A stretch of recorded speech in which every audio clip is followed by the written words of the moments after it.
Pero bueno, aquí estamos esta noche para seguir hablando acerca del discipulado. Y estamos tocando el tema de discipular como Jesús lo hizo. Porque si hay alguien que es modelo de hacer discípulos, es Jesús. Yo personalmente quiero seguir su ejemplo y quiero que el Señor me dé la gracia, la fuerza, la vida para hacer más discípulos de acuerdo a su modelo. Hemos tenido ya 3 programas, este es el cuarto. Si te has perdido algo, te invitamos, tú que estás en Facebook, a ir a YouTube. De paso, te suscribes a nuestro canal y te adelantas. Pero así, a grandes rasgos, hemos visto que hacer discípulos es una tarea pendiente. Hemos visto que hacer discípulos implica unas bases, unos fundamentos. Y hace 8 días hablábamos de que los discípulos hay que hacerlos en la cotidianidad, no solo en el aula de clase. Valoramos, bendecimos nuestras escuelas, el Ministerio de Educación Cristiana que tenemos, pero los discípulos se hacen en la vida. No tienes que dejar tu trabajo, tu carrera, lo que haces, no, ahí donde estás. Y hoy vamos al cuarto tema y lo hemos titulado Formando discípulos de alto impacto. Ese es el tema para hoy. Formando discípulos de alto impacto.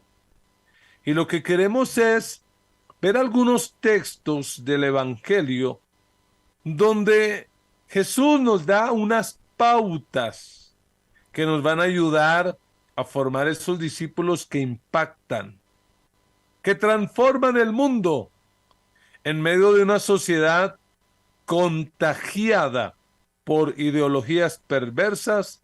Los discípulos, tú y yo, tenemos que levantarnos para impactar y transformar esta sociedad. Y bueno, en esta noche, para poder desarrollar este tema, me acompaña el pastor Mauricio Beltrán, pastor de nuestra sede en Bosa, donde según entiendo todo el mundo goza y toma gaseosa. Mauricio, Dios te bendiga.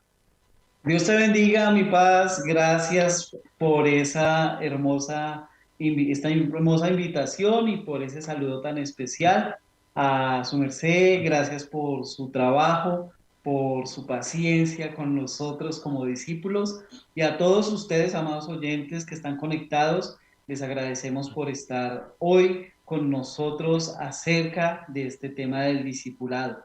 Y bueno, vamos a avanzar en nuestro tema. Y nos gustaría, amada iglesia, que nos ayudaras a responder esta pregunta en esta noche. Y es, ¿cómo logró Jesús que sus discípulos alcanzaran su mayor potencial? Mi pastor, ¿cuál crees que fue ese proceso? ¿Cómo comenzó para que los discípulos alcanzaran ese potencial de impacto a las naciones? Bueno, yo creo que Jesús hizo que sus discípulos impactaran, pero lo primero que hizo Jesús fue impactarlos, porque realmente la vida de Jesús a ellos les impactó. Y cuando uno mira los que el Señor escoge, en su mayoría gente de la clase obrera, hoy en día serían gente de nuestro sector, Patio Bonito, Ciudad Bolívar, Bosa, Suba, El Amparo y sectores así marginales. De ahí el Señor los escoge y la vida propia de Jesús era impactante. Por eso cuando Jesús les dice, síganme, tienen que ser mis discípulos, ellos se van. Y la razón por la que se van es porque están impactados. La vida de Jesús era totalmente impactante. Uno se puede imaginar, y cuando yo leo la Biblia, hay una disciplina que aprendí hace muchos años y es imaginar lo que dice el texto. La imaginación para mí es algo que hay que santificar y usar para la gloria de Dios. Y yo me puedo imaginar al Señor cómo los impactaba en cosas de la cotidianidad, en cosas sencillas de la vida. Por ejemplo, me gustaría que leyéramos ese relato que está en Marcos capítulo 4, a partir del versículo 35, donde la Biblia dice, ese día, al anochecer, le dijo Jesús a sus discípulos, les dijo, crucemos al otro lado. Dejaron la multitud y se fueron con él en la barca donde estaba. También lo acompañaban otras barcas. Se desató entonces una fuerte tormenta y las olas azotaban la barca, tanto que ya comenzaba a inundarse. Y mire el 38. Jesús, mientras tanto, estaba en la popa durmiendo sobre un cabezal. Así que los discípulos lo despertaron. Maestro, gritaron, ¿no te importa que nos ahoguemos? Y bueno, ya sabemos el resto del relato. Jesús se despierta, probablemente se estira, bosteza, reprende al viento y al mar, les dice, calla, enmudece. Y de repente hay una gran calma en ese mar. Aquí hay elementos que cuando yo me imagino digo, no, aquí hay cosas que no me cuadran del todo, ¿como cuáles? Eso de que Jesús estaba profundamente dormido, pues quién sabe, porque una tormenta en alta mar, con la algarabía y gritos de estos discípulos, no. Yo pienso a veces que Jesús estaba haciendo el dormido, a ver qué iban a hacer ellos. Y probablemente lo que él se da cuenta es que ellos hacen de todo menos buscarlo, porque ellos piensan que Jesús simplemente es un ex carpintero, que ahora es un predicador itinerante, y pues que él qué va a saber del mal si era carpintero. Pero oh, sorpresa de las sorpresas, porque Jesús se levanta, reprende al viento y al mar, y el mar le obedece. Lo que dice el relato es que cuando termina eso, ellos se preguntan, ¿quién es este que aún el viento y el mar le obedecen? Estaban sencillamente impactados, como también estuvieron impactados cuando él echaba fuera demonios con solo el poder de su palabra, cuando resucitaba muertos, cuando sanaba enfermos, cuando hacía los milagros. Eso para ellos era un impacto. Por eso en los evangelios continuamente ellos se preguntan, ¿y quién es este? Entonces para mí indudablemente Jesús, antes de formar discípulos de alto impacto, los impactó con su propia vida. Pero ¿qué tal, Mauricio, si leemos las respuestas de nuestros hermanos a la pregunta que hemos formulado? ¿Qué dicen los hermanos en el canal de YouTube, Mauricio? Claro, mi pastor. Bueno, aquí Alexandra Antoniles dice, les modeló con su buen ejemplo. Nuestra pastora Elizabeth Galeano, estuvo Jesús con ellos. Qué buena respuesta, pastora Elizabeth. Mi paz allí en Facebook. No sé si tengas alguna respuesta. Aquí están como tímidos todavía. No, aquí menos, aquí no hablan nada, solo mandan emoticones, caritas y corazoncitos, pero no han respondido mucho, pero no importa, vamos a avanzar un poco. Y Ok, ok, mi paz, claro, bueno, después de ese impacto tan valioso del Señor Jesús a sus discípulos y de esa manera de formación donde los preparó, vamos a entrar y vamos a ver tres maneras bien especiales que Jesús usó para que estos hombres fueran hombres, discípulos de alto impacto. Y la primera de ellas, Paz, es que les delegó responsabilidades. Y a mí me encanta ese relato de la Biblia allí en el Evangelio de Lucas, capítulo 22, cuando Jesús les delegó una tarea, una responsabilidad muy valiosa que iba en concordancia con el sentido y el propósito de redención. Y fue cuando les dijo, vayan y preparen la Pascua para que la comamos. Y ellos preguntaron, Paz, ¿cómo así? Bueno, ¿y la plata? O bueno, no sé cómo habrá sido esto, pero preguntaron, ¿y dónde quieres que la preparemos? Y Jesús les da unas instrucciones, les dicen, vayan a la ciudad, les saldrá un hombre con un cántaro de agua, síganle a donde este hombre entrara y cuando estén allí, pregúntenle, ¿dónde está el aposento ya dispuesto para la Pascua? Mi paz, este relato bíblico me deja observar la guía divina de Jesús a sus discípulos, pero sobre todo algo importante y es esa delegación de responsabilidad para ellos en medio de su vida cotidiana. Mi pastor, si buscamos que nuestros discípulos se formen de manera exitosa, ¿qué situaciones prácticas podríamos propiciar para que nuestros discípulos sean de alto impacto en este tiempo en la iglesia? Bueno, yo creo que esta enseñanza hay que conectarla con la anterior y la respuesta es hay que hacerlo en la cotidianidad. Es en la cotidianidad donde vamos a realmente lograr impactar a nuestros discípulos. Y yo encuentro algunos textos bíblicos, por ejemplo, Mateo 10:1. No sé si lo tenemos, pero Mateo 10:1 dice lo siguiente: reunió, hablando de Jesús, a sus 12 discípulos y les dio autoridad para expulsar a los espíritus malignos y sanar toda enfermedad y toda dolencia. Otra vez, usemos la imaginación.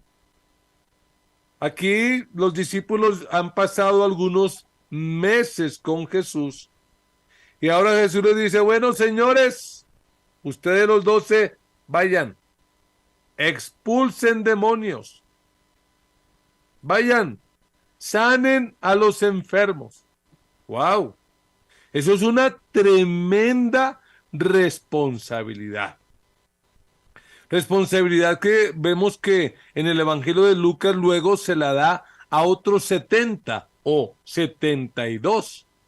Lo mismo, vayan, prediquen el Evangelio, echen fuera demonios, sanen los enfermos. Uno se queda pensando, ¿cómo lo habrán hecho ellos?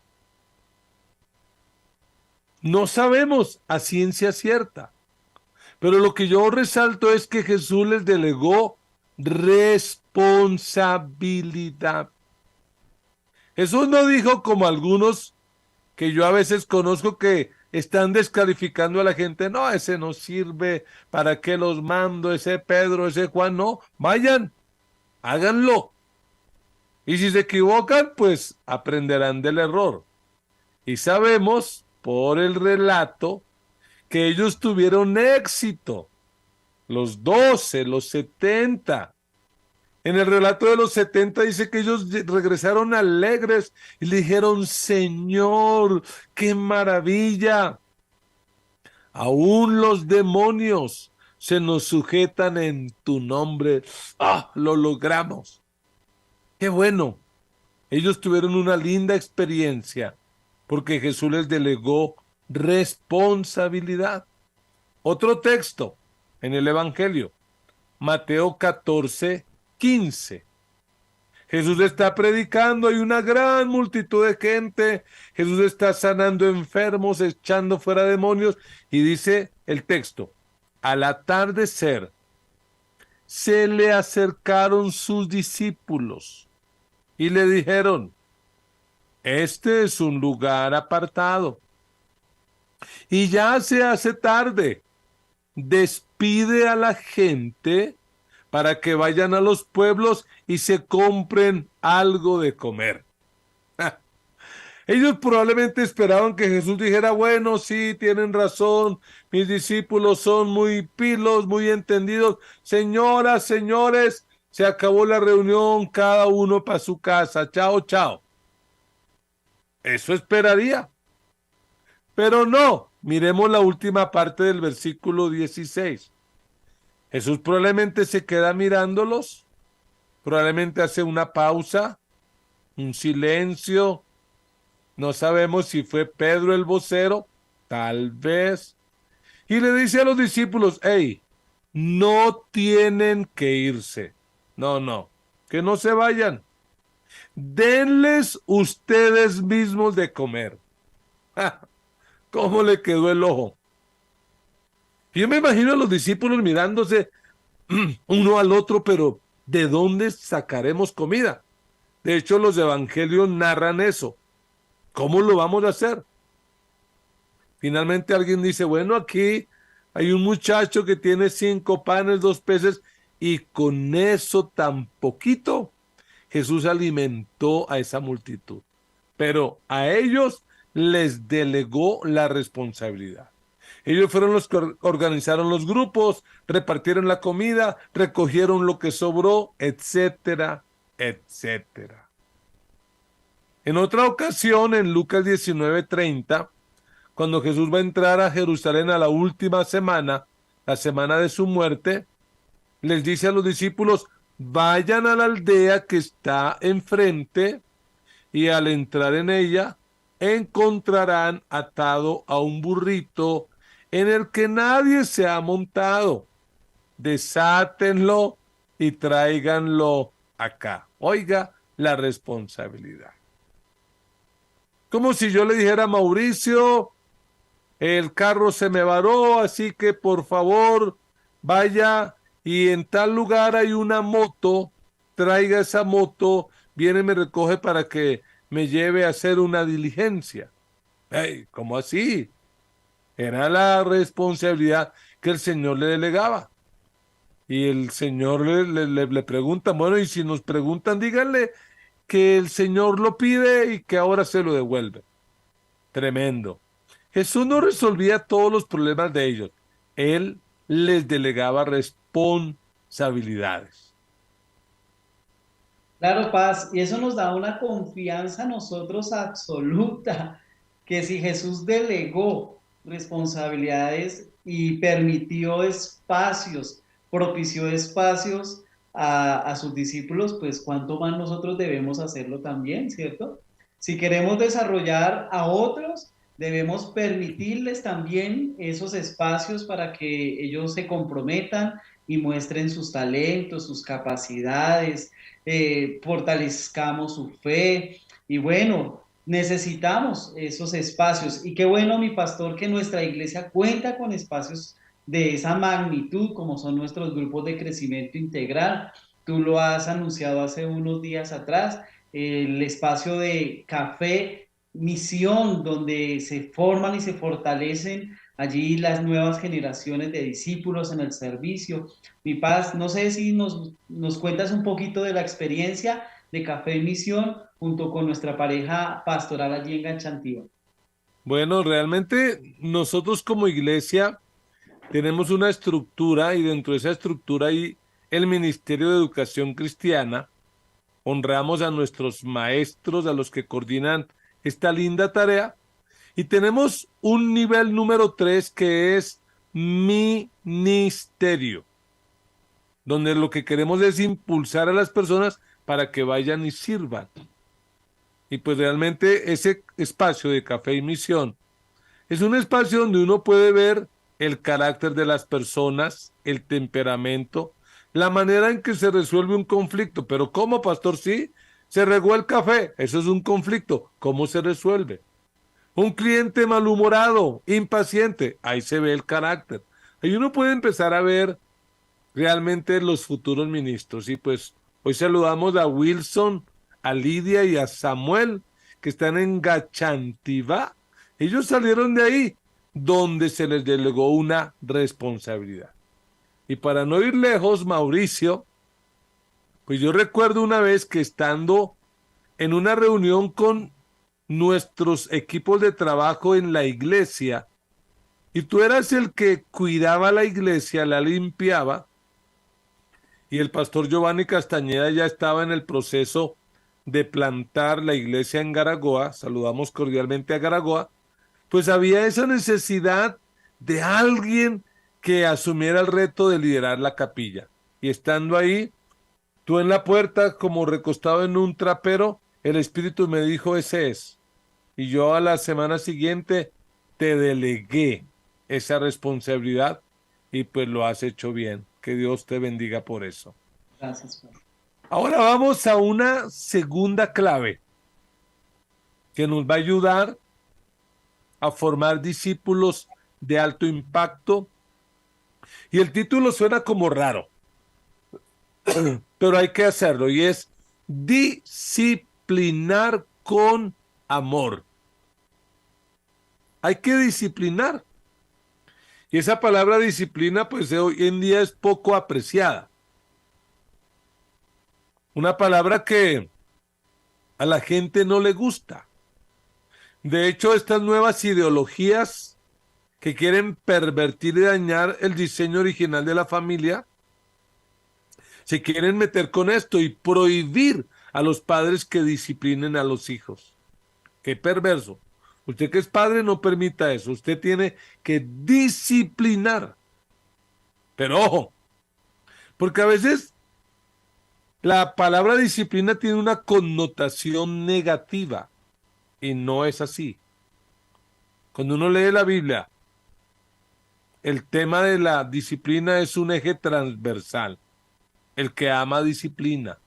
El padre que ama a sus hijos los disciplina. No es que les está maltratando y abusando físicamente, es aquel que les ayuda a formar hábitos. Entonces, definitivamente, tenemos que hacerlo. Tenemos que formar hábitos en nuestra iglesia, pues esos hábitos son innegociables. Algunos líderes que probablemente me están escuchando recordarán esta expresión, el perfil del servidor, donde como iglesia estamos empeñados en que los discípulos desarrollen hábitos como cuáles, número uno, tener diariamente un tiempo con Dios, un tiempo para leer la Biblia, para orar, para meditar, para poder llevar eso a su propia vida, aplicarlo. Eso es innegociable. Número dos, congregarse, no solo en el auditorio grande, sino en un grupo pequeño. Esa es una disciplina. Hay que crear el hábito, la disciplina. Y número tres, dar sus diezmos, su ofrenda para la obra del Señor de manera fiel. Disciplina. De hecho, la palabra discípulo y la palabra disciplina tienen la misma raíz, de donde un discípulo es sencillamente un seguidor disciplinado. Así que si un discípulo no quiere disciplina, pues no es verdaderamente discípulo. Pero también en ocasiones esa disciplina implica corrección. Y viene a mi mente un caso cuando el Señor Jesús le pregunta a los discípulos acerca de la opinión que la gente tiene de él. Y los discípulos dicen, bueno, algunos creen que eres Juan el Bautista, otros creen que eres Elías, otros creen que eres Jeremías o alguno de los profetas. Y Jesús dice, ok, pero ustedes qué opinan, qué piensan, ustedes qué creen que soy yo. Y Pedro levanta la mano en esa reunión, en esa sesión de discipulado, y Pedro dice, tú eres el Cristo, el Hijo del Dios viviente. Yo me imagino a los discípulos diciendo, oh, qué bruto, Pedro, ¿cómo va a decir eso? Pero Jesús les dice, muy bien, Pedro, genial. Eres dichoso, Simón, hijo de Jonás, porque eso no te lo reveló ningún mortal, sino mi Padre que está en el cielo. Felicitaciones, Pedro. Y luego le dice a los discípulos, ya con esto de base, muchachos, voy a Jerusalén y en Jerusalén me espera la muerte. Voy a morir en la cruz por los pecados de la humanidad, es inevitable, voy a morir. Pero por favor, lea este texto conmigo, Mateo 16:22. Ojo con esto. Dice, Pedro lo llevó aparte y comenzó a reprenderlo. Oiga, Pedro reprendiendo al Señor. ¿Y qué le dijo? De ninguna manera, Señor, esto no te sucederá jamás. Y entonces Jesús se volvió y le dijo a Pedro, aléjate de mí, Satanás.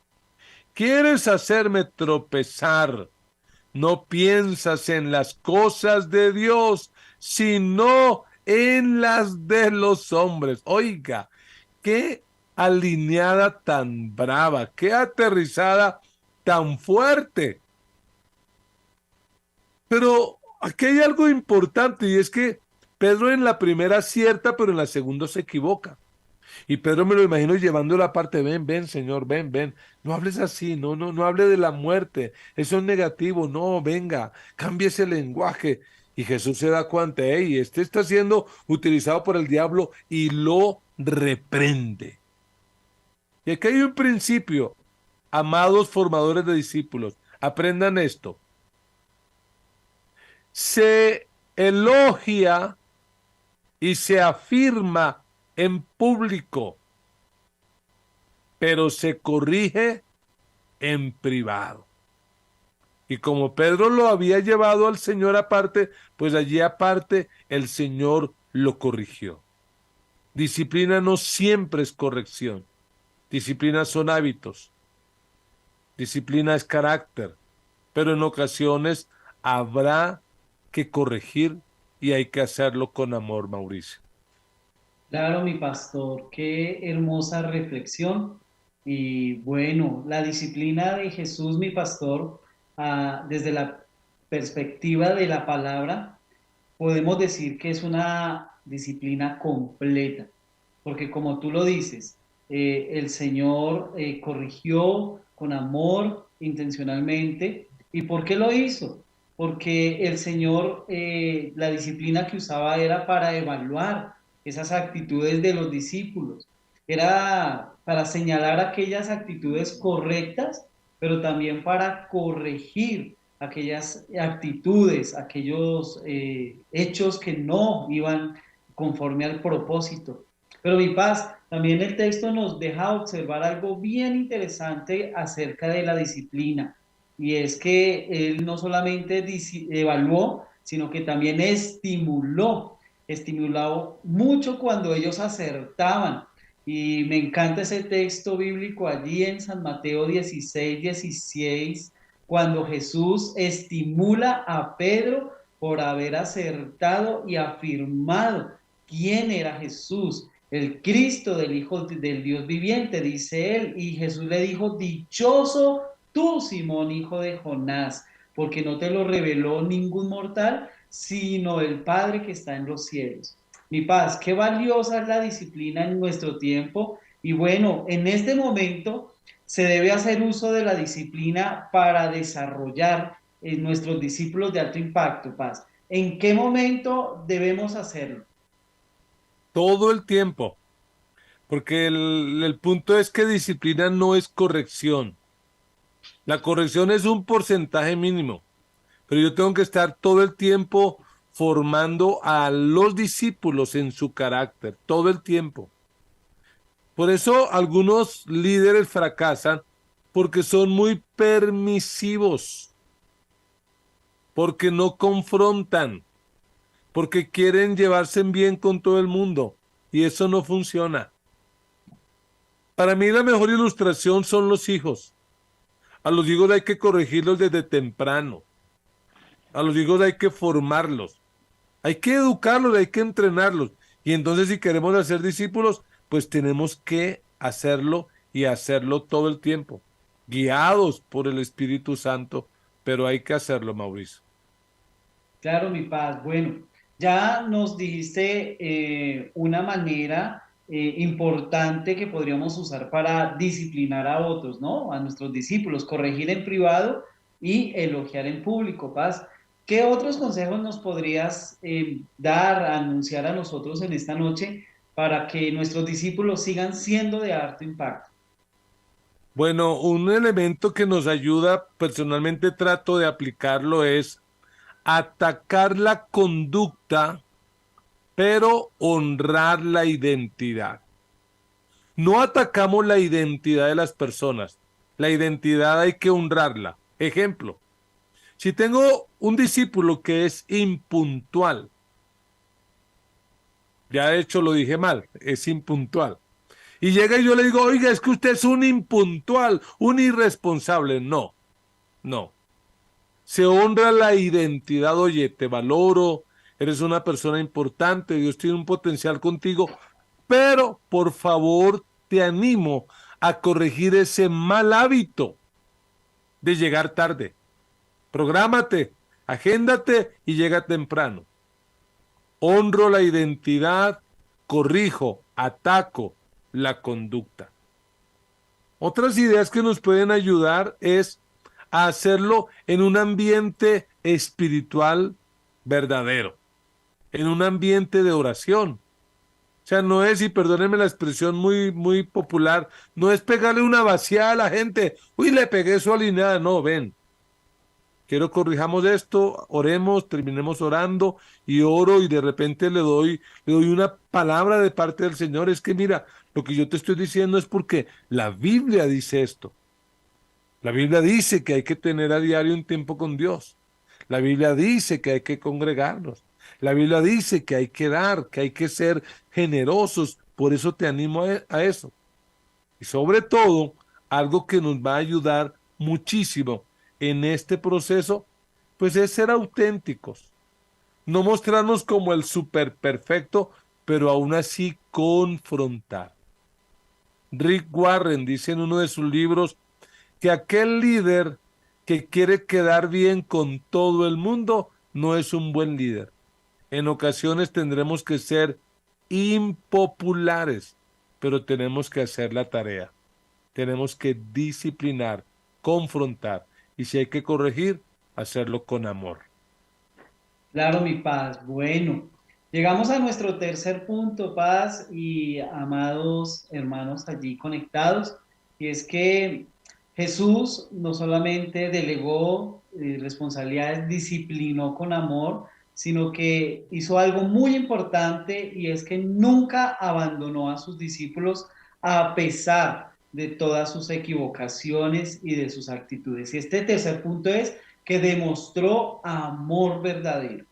Y hay un texto, Paz, bien hermoso allí en el Evangelio de Juan, capítulo 13, versículo 1, que nos afirma esta tercera verdad. Y quiero leerlo para ustedes. Dice, se acercaba la fiesta de la Pascua. Jesús sabía que le había llegado la hora de abandonar este mundo para volver al Padre. Y dice, y habiendo amado a los suyos que estaban en el mundo, los amó hasta el final. Qué hermosa expresión y demostración de lealtad y compromiso de Jesús hacia sus discípulos, porque en su deseo está que ninguno se pierda. Por eso, Paz, Jesús oró continuamente hasta el final por sus discípulos y esto nos muestra la importancia de hacerlo para que todos aquellos que estamos formando discípulos puedan ser de alto impacto y puedan salir y reproducir esta verdad en otros.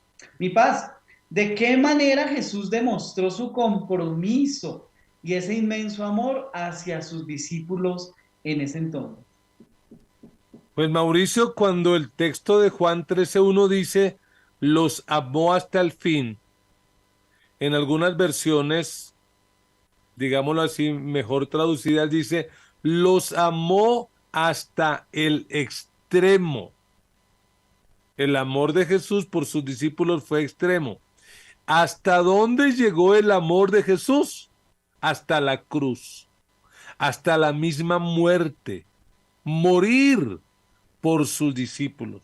Fue un amor sencillamente extremo. Y en el Evangelio vemos cosas que él hace donde era evidente el amor. Uno de esos elementos para mí es la paciencia, porque ese grupito que eligió el Señor para discipular, pues era especial. Pedro, el inestable, el impulsivo, Juan y Jacobo, los hijos del trueno, Judas, el traidor, entre otros. Pero con qué paciencia Jesús les hablaba una y otra vez. ¿Qué hacía Jesús? Permanentemente oraba por ellos. Eso es indudable. De hecho, Juan 17, la noche antes de ir a la cruz, es una oración maravillosa donde Jesús ora por los discípulos, por ellos y por nosotros que habríamos de creer. Jesús demuestra su amor, pues sencillamente al darles otras oportunidades. Ejemplo, Pedro. Pedro niega al Señor, se avergüenza de él, da mal testimonio, pero cuando Jesús resucita y lo restaura, no le dice, Pedro, tenemos una charlita pendiente, le voy a apretar las tuercas. No, no, no. Le prepara un desayuno a él y a los discípulos y lo lleva aparte y le dice, oye, Pedro, ¿me amas?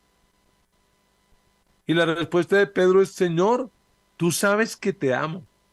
Jesús le dice, ok, apacienta, pastorea, cuida. O sea, le da otra oportunidad. Yo me imagino que eso impactó la vida de Pedro de una manera trascendental. Ni hablar del amor de Jesús por Judas, porque la Biblia dice que le lavó los pies a los discípulos, incluido Judas. Yo no sé algunos de ustedes, pero si yo supiera que alguien me va a traicionar y que es traidor y que me está fallando, y yo lo sé, yo no sé si le lavara los pies con agüita y jabón o mejor con ácido muriático, ácido de batería, entre otros. Pero Jesús mostró amor, les dio el chance, a pesar de que cuando él va a la cruz, solo Juan, el discípulo amado, está ahí, pero luego que él resucita, les encarga la tarea que conocemos como la Gran Comisión a todos. No fue que dijo, bueno, 3 años, llegó la hora del filtro, usted no me sirve, usted no me sirve. No, a todos, a pesar de, les encargó la tarea de ir y hacer discípulos. Y eso te incluye a ti y me incluye a mí. Tenemos que hacer discípulos de alto impacto, así como los de Jesús. Fueron de tanto impacto que donde quiera que llegaban producían revoluciones, alteraban la comunidad.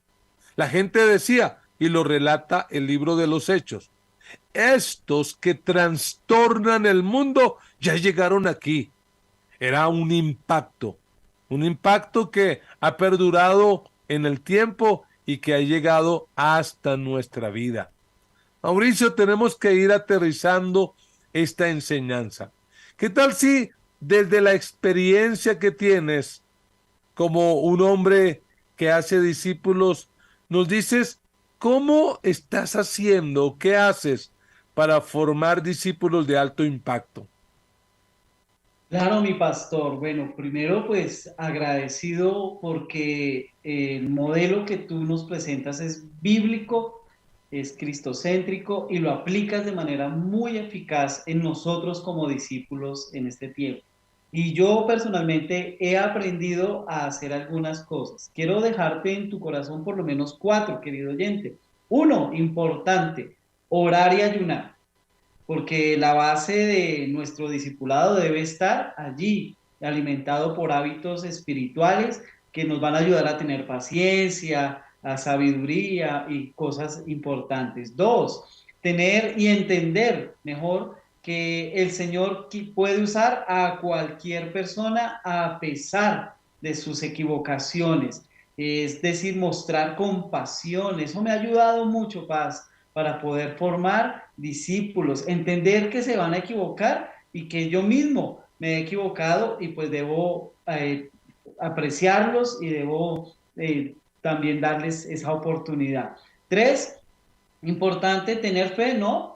Tener fe, la fe de que Dios actúa y actuará a través de esos discípulos que se están formando para impactar, como hemos dicho, a muchas familias con la palabra del Evangelio. Y cuatro, pues concentrarnos en formar a nuestros discípulos con propósito. Somos una iglesia con propósito y qué bueno que nuestros discípulos impacten a otros basados en esos propósitos que nosotros practicamos en la iglesia, mi pastor. Y bueno, ya concluyendo, Paz, también desde tu experiencia como líder de tantos años en nuestra iglesia y en la vida cristiana, ¿qué más podrías decirnos a nosotros y aconsejarnos a aquellos que estamos discipulando para seguir haciendo discípulos de alto impacto? Bueno, sencillamente coloquen su mirada en el modelo perfecto que es Cristo. Lean la Biblia, especialmente lean los evangelios y fíjense en lo que Jesús hacía con sus discípulos. ¿Qué hacía él? ¿Cómo era él con ellos? Y tratemos de imitarlo a él. Pero creo que estas tres verdades que hemos visto en esta noche son importantes. Número uno, delégueles responsabilidad. Delégueles. Permita que se equivoquen. Lo importante es que no pequen, pero si se equivocan al leer la Biblia o al predicar o al cantar, no importa, delégueles. Deles otra oportunidad. Número dos, disciplínelos. Ya sabemos que no es corregir a toda hora, es fórmelos con el ejemplo, con el modelo, con su propia vida. Póngalos a leer libros, que se desarrolle esa disciplina, pídales cuentas. En ocasiones va a ser fastidioso. Hey, ¿qué pasó con el tiempo con Dios? No, yo no veo que hayas publicado. ¿Dónde está tu tiempo con Dios? ¿Dónde está? ¿Qué pasó? ¿Estás diezmando? ¿Estás ofrendando?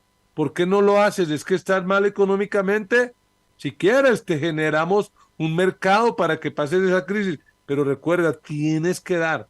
Disciplínelos. Y sobre todo, demuestre un amor incondicional. No es fácil, pero realmente sí se puede. Y esta sociedad que nos ha tocado vivir demanda que formemos discípulos de alto impacto, que vayan, impacten el salón de clase, impacten el campus universitario, impacten esa empresa, impacten esa oficina, impacten ese barrio, que donde quiera que llegue un hombre, una mujer, que son verdaderos discípulos de Jesús, pues la gente lo sienta, la gente lo note. Ese hombre, esa mujer tiene algo especial, hay algo especial, porque su vida es un impacto. De hecho, Jesús dijo que nosotros, sus seguidores, somos la sal de la tierra y la luz del mundo. Y una particularidad es que donde llega la sal, hay cambio. Y si no, mañana agrégale una pizquita de sal al tinto o al chocolate, se nota el cambio. Ahora que termine esta transmisión, iré a mi cuarto, que está oscuro, pero al prender la luz se notará el cambio. Donde quiera que Dios te coloque, impacta, impacta con tu vida, con tus palabras, con lo que eres, con lo que haces. Mauricio, ¿qué tal si cerramos? Compártenos la frase de cierre y oremos para que esta iglesia siga siendo y tome conciencia para poder formar discípulos como Cristo lo hizo. Amén, pastor. Qué hermoso tiempo. Gracias por esa enseñanza. Y bueno, nuestra frase de cierre, amada iglesia, yo le animo para que la comparta a través de las redes sociales, su estado de WhatsApp y la escriba allí en el chat en esta noche. La frase de cierre es así: delegar, disciplinar y amar son claves para discípulos formar. Así que vamos a aplicar estas tres maneras y vamos a formar discípulos que impacten a muchas generaciones, a muchas familias y a muchas personas. Acompáñenos a orar en esta noche para culminar con nuestra transmisión y agradecidos con Dios por su tiempo y por estar allí y permitirnos llegar hasta su casa. Padre, yo te doy gracias en esta noche en el nombre de Jesús. Quiero presentar a cada una de las personas, discípulos, líderes, miembros de nuestra iglesia y aún aquellos amigos que hoy se conectan. Padre, gracias. Bendecimos su vida y pedimos que formes de ellos discípulos de alto impacto, que puedan, Señor, ser sal y luz en medio de su casa, que puedan, Señor, formar a otros de manera disciplinada, que cuando vayan a corregir lo hagan con sabiduría, pero también puedan, Señor, impulsarlos, Señor, y alentarlos al poder, Señor, evidenciar las cosas buenas y afirmativas que hacen. Gracias por este tiempo. Llena de tu Espíritu Santo a cada una de las personas y enséñanos, Señor, a seguir haciendo discípulos conforme a lo que tu palabra nos dice. Muchas gracias por esta enseñanza, por el ejemplo que tú nos das y por permitirnos hacer parte de la extensión de tu reino, Señor, sobre esta tierra, sobre las ciudades, los campos. Gracias. En el nombre de Jesús. Amén y amén. Amado pastor, muchas gracias por la oportunidad y como lo vimos hoy, el darme el chance de estar con su merced compartiendo la palabra, que es un gran privilegio para mí. Muchas gracias, pastor. Bueno, Mauricio, un abrazo grande, saludos a Juliana, a Lina, a Christopher y a esta linda iglesia en Bosa.